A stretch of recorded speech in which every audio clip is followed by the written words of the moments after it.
नमस्कार। Welcome to my YouTube channel Vaidik Joshi. मेरा तो नहीं, खैर आपका चैनल है। तो वो एक हैबिट बनी हुई है मुंह से निकलने की, तो निकल जाता है। तो आज का हमारा जो टॉपिक है वो टॉपिक है कि ज्योतिषी फेल क्यों होता है, एस्ट्रोलॉजर फेल क्यों होता है। क्या वजह है कि वो आप एस्ट्रोलॉजर के पास जाते हैं, उसको फीस भी भरते हैं, वो आपको अपनी मेहनत करके आपको उपाय देता है रेमेडीज देता है, काम करवाता है, बावजूद उसके आपको रिजल्ट नहीं मिल पाता। क्या वजह हो सकती है उसकी, है ना, क्यों फेल होता है वो। उसके बाद हम कहते हैं कि ये एस्ट्रोलॉजर बेकार है, इसको पता ही कुछ नहीं है, पैसे ठग लिए मेरे से, हम उस एस्ट्रोलॉजर को गाली निकालते हैं। लेकिन असल में क्या होता है कि गलती एस्ट्रोलॉजर की नहीं होती, गलती होती है हम लोगों की, आप लोगों की, जो एस्ट्रोलॉजर के पास जाकर के सच को छिपाते हैं। जैसे कि आप अगर किसी डॉक्टर के पास जाते हैं, आपको कोई इश्यू हो गया है, कोई हेल्थ इश्यू हो गया है, तो डॉक्टर आपसे सारा कुछ पूछता है। आपने कल क्या खाया था, परसों क्या खाया था, क्या हैबिट है, ऐसा कुछ तो नहीं लिया, ये वो जो भी उसने। फिर वो आप स्कैन, वो आपको टेस्ट लिख के देता है, ताकि अगर आप झूठ बोल रहे हैं तो वो टेस्ट के अंदर सारा क्लियर हो जाए। लेकिन ज्योतिषी के अंदर कोई एस्ट्रोलॉजर आपको टेस्ट लिख के नहीं दे सकता। वो सिर्फ आपसे कंफर्मेशन ले सकता है कि ऐसा है या नहीं, ऐसा है या नहीं। ऐसा मैं क्यों बोल रहा हूँ, इसलिए बोल रहा हूँ कि पीछे एक, थोड़े दिन पहले एक मेरी कंसल्टेशन थी किसी के साथ। तो उनका जो टाइम उन्होंने मेरे को दिया, वो टाइम था, उस टाइम के अनुसार जेमिनाई लगन आ रहा था उनका। तो मैंने सबसे पहले उनसे जेमिनाई लगन के हिसाब से इवेंट पूछे, उनका बेसिक नेचर पूछा ऐसा ऐसा है या नहीं है। तो उन्होंने तकरीबन सारी बातों को मना कर दिया, ऐसा कुछ नहीं है, ऐसा कुछ नहीं है, ऐसा कुछ नहीं है। मैं बड़ा हैरान, यार ये ऐसा क्यों हो रहा है। फिर मैंने उनका टाइम चेंज करके उसको कर्क लगन की कुंडली बनाया। कर्क लगन की कुंडली बना करके मैंने उनसे सवाल पूछे सारे। तो उनका हर सवाल का जवाब था हाँ जी, हाँ जी, हाँ जी, हाँ जी, हाँ जी। ठीक है। मैंने उनको यहां तक प्रेडिक्ट किया कि ये ऑफिस में जिस कुर्सी पर आप बैठते हो वो कुर्सी पुरानी है, और उस कुर्सी के अंदर कोई ना कोई इशू है। देन ही सेड कि हाँ जी, उसका ना कुर्सी तो पुरानी है, उसका व्हील टूटा हुआ है। जो कुर्सी का व्हील होता है नीचे, वो टूटा हुआ है। तो कर्क लगन से ये सारा निकल के सामने आया। अब मैं उनको जेमिनी लगन से देख के रेमेडी बता देता, ये कर लो, वो कर लो, ऐसा कर लो, वैसा कर लो, और उनको फर्क ही नहीं पड़ता। तो वो भी यही कहते कि भाई साहब ये तो बंदे ने मेरे से पैसे ठग लिए। तो मसला ये है कि आप जब जाते हैं किसी भी एस्ट्रोलॉजर के पास, अब उनका मैं एक बात और बताता हूँ। उनका टाइम मेरे को कम, करीब करीब 17 मिनट आगे लेके जाना पड़ा कर्क लगन आने के लिए। 17 मिनट। और जितने भी लोग जो हैं वो 60 70 80 के दशक में पैदा हुए हैं, उनके टाइम में लोचा रहेगा। क्यों रहेगा? क्योंकि उस टाइम डिजिटल क्लॉक्स नहीं थी।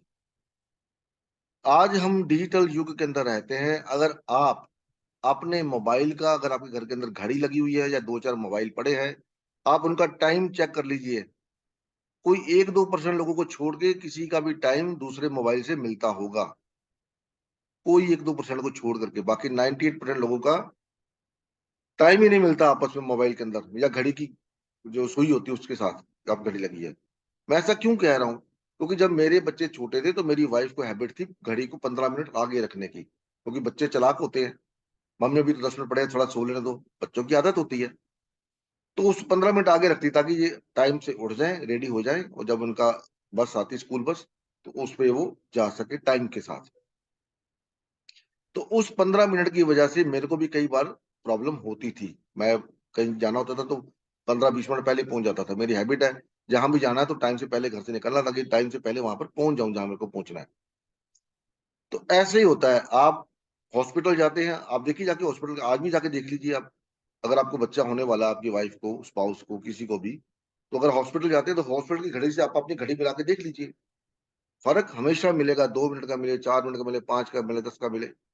तो जब बच्चा पैदा होता है तो वही टाइम आपको दे दी जाता है। फिर जब अंदर जब डिलीवरी हो रही होती है, तो इंडिया में खास करके वो लोग इतने केयरफुल नहीं है।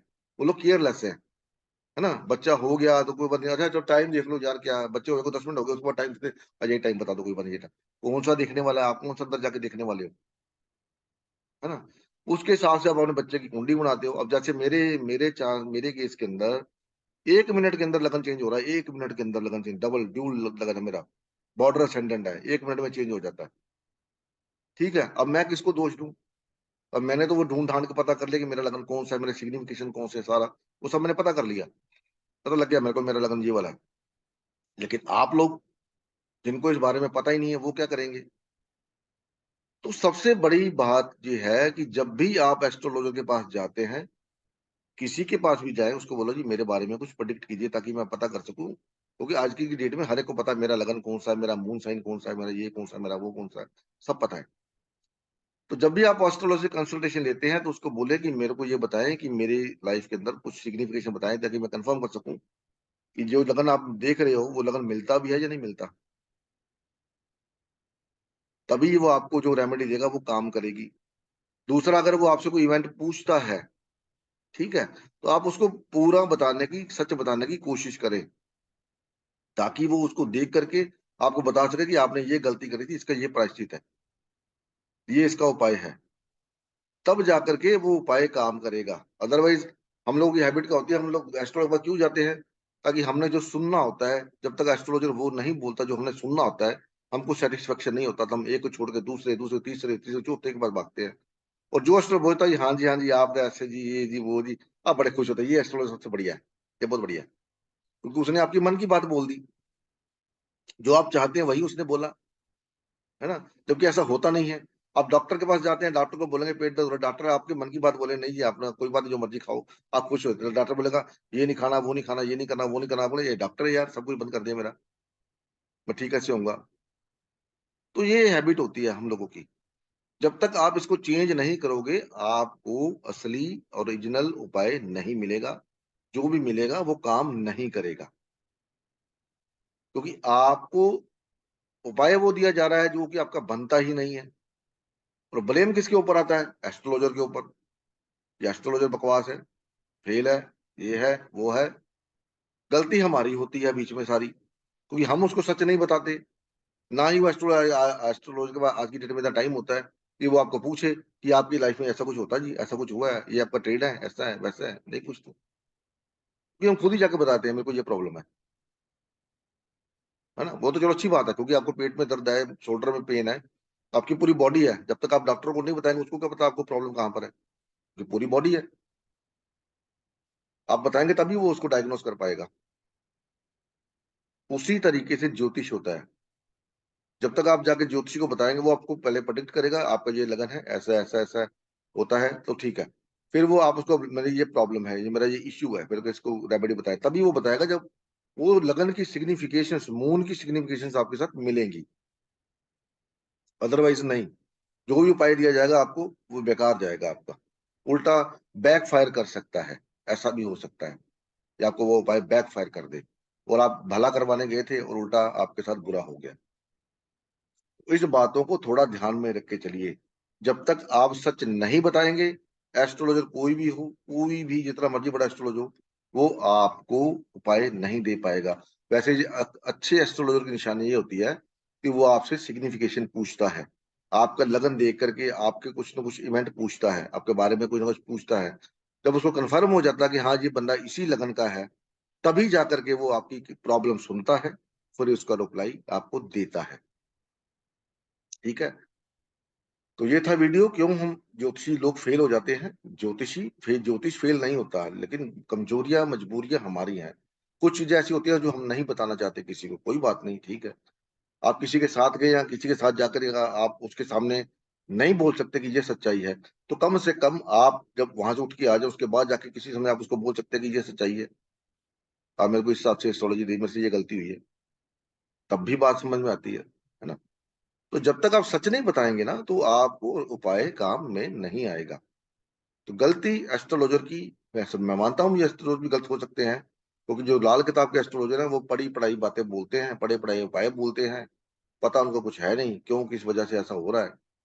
तो फिर बाकी वही क्या बोलते हैं उसको, मेरे को बोलना नहीं आ रहा, जो छोड़िए। तो उसको आपको समझना पड़ेगा, देखना पड़ेगा, तब जाके बात बनेगी। तो ये था वीडियो मेरा, ज्योतिषी फेल के होता है। उम्मीद है वीडियो पसंद आया होगा आपको। पसंद आया तो आप इसको लाइक कर सकते हैं, शेयर कर सकते हैं आगे, वरना आपकी जैसी आपकी इच्छा। No problem.